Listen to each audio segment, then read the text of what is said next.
The breaking news, Dennis Schroder announced on Instagram just moments ago that he will be joining the Boston Celtics for the 2021-2022 season, and reports are, Max, it is for that mini mid-level, so just $5.9 million. I say just, but not that full mid-level exception that could have been $9.5 million. This is big news. Well, it is big news. I think it's big news, one, because the Celtics are able to get a point guard that they feel like they like.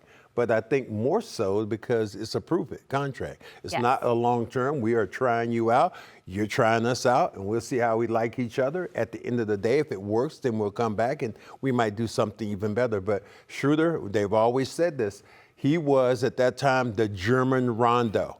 And now, so you got Rondo coming back to the Celtics in yet another form as Dennis Schroder. Yeah, I mean, I think it's a great signing because he's obviously worth a lot more. He's a proven player. He's a guy that could shoot the ball, score from the outside, get other people involved. I know he does have mannerisms like Rondo. His game is somewhat similar, but he's very different as a basketball player. I think he's more of an offensive player. But I think back to that Evan Turner contract a while back. No one really gave Evan Turner an opportunity. The Celtics had to sign him for such a good deal. They did, and it worked out for both. I thought Evan Turner was good for the Celtics, and then it worked out for Evan Turner. He ended up signing that massive contract the following year. So this is an example of a guy looking to, obviously raise his value out there. He believes himself as a starting point guard in this league, and he's going to get an opportunity to showcase what he can do. And I think it's a good fit. We always talk about who are gonna accentuate Jalen and Jason. This one doesn't matter one way or another.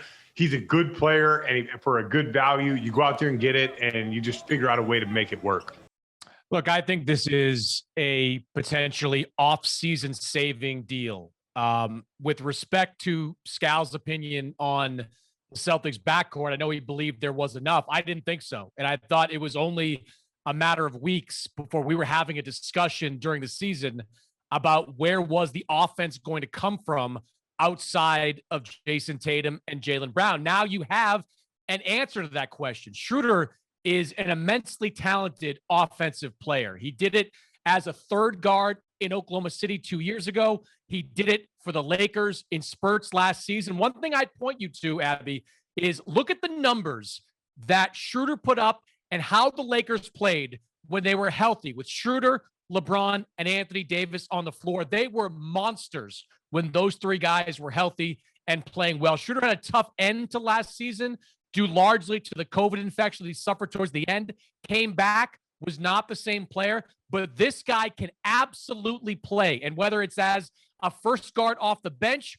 or as a starter, which I still think is a possibility, he is going to have a major impact on the Celtics team. I think you can do a lot of different things. It probably depends on how Ime Udoka wants to deploy a Marcus Smart. I will say Schroder is more equipped to be a traditional lead guard. He's got more experience in that department. So he makes a little bit more sense on paper as the starter, but Marcus Smart does want to be a starter himself. So at the very least, it should be a fun training camp battle.